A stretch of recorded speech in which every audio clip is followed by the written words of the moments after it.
Hey, IOStux here. Today's video will be about mastering any hero, a little step-by-step guide on how I go about learning a new character and analyzing upcoming heroes in the game. The first step that I go to is learn things about the character's fundamentals. So usually I just go into the practice range, as soon as a new character gets released or I really want to get into a new character, and I just try stuff out. I need to know what abilities do what.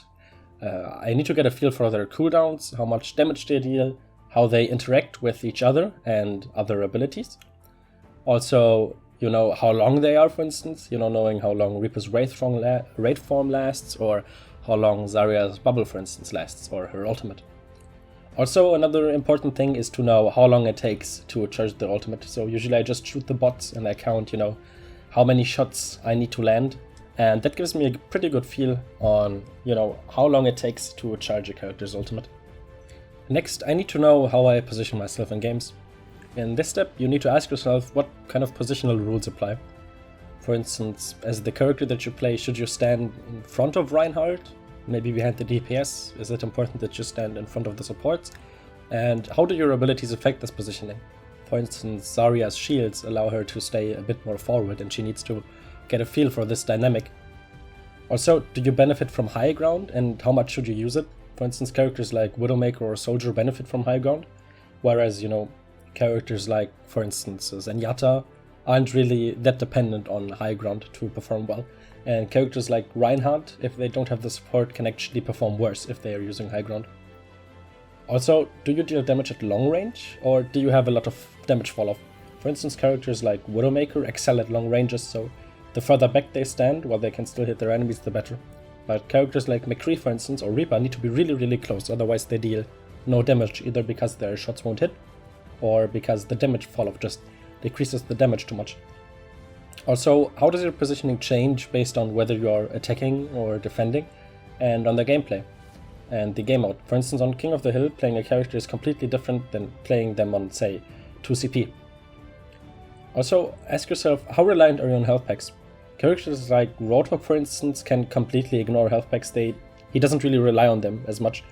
But characters like Hanzo or McCree, if the supports are dead, then it's really important that he has an escape round with one.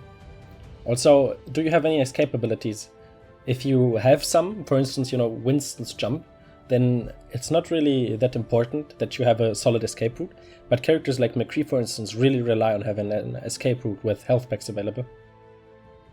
The third step is to think about movement. Ask yourself, what kind of movement abilities do you have? Should you use them to disengage or to engage? Also, do you benefit from strafe dodging or stuff like peek shooting, for instance, on a sniper? And how should you play footsie battles? So, staying in the optimal range of your enemy while counterplaying their effective range of their abilities. Also, do you have vertical movement or are you limited to ground level? For instance, Genji has really good vertical movement, but Tracer kind of fulfills the same role, but can only move horizontally. Also, is it important to reposition often? If yes, then what are some good hints that you should swap positions now? For instance, with Bastion, repositioning is really important, and a good sign when you should reposition is when your ammo just goes out, and you need to switch forms anyways since it reloads. Other characters that don't really need to move around a lot are supports. They can usually just stand in the back line and adapt dynamically without really needing to move on their own. Next up, learn from the best. Think about what kind of pro players play this character. For instance, when I started playing McCree, I immediately caught the attention of players like Valotaja from United, or IDDQD from Fnatic, or Taimu from Envious.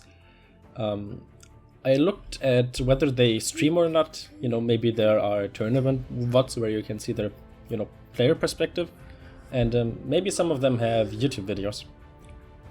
Also, ask yourself while watching them, do the rules and ideas that you have caught up with so far regarding positioning and stuff like that, do they go well with theirs? What do they make different, and how does their decision-making process go? Also, how do they use their ultimates? Do they ult often? Do they combo it with others? Do they hold it for a long time? This is really important. For instance, on characters like Lucio, it's different to, get a feel for the difference between using it offensively or to wait to counter an enemy Zarya ultimate, for instance. Also, how do they manage their cooldowns? Do they burn them immediately? Do they delay it? In situations that they have, ask yourself, would you have used that ability? Okay, now that you have all the boring theory behind you, it's time to practice. Excuse the bot game footage in the background and the shitty Hanzo gameplay, but I wouldn't want to burden an actual, team of players with my Hanzo because it's pretty bad. Anyways, ask yourself, are you ready to play this character? The answer to that question is usually yes if you know the basic abilities and the rough playstyle. You don't have to play hundreds of quick play games because you feel like you aren't ready to play them in comp. Comp is the fastest way to get better with the character because the environment is healthy, at least most of the time. And in quick play, the day will never come where you will feel truly ready. Just hop into comp earlier rather than later, in my opinion. Also, think about every single decision you make while playing. Why did you die? Why did you use your ultimate? Or why did you use that certain ability? Also think about your positioning. Did you overextend or did you simply, push an advantage? And look at what the enemies are doing.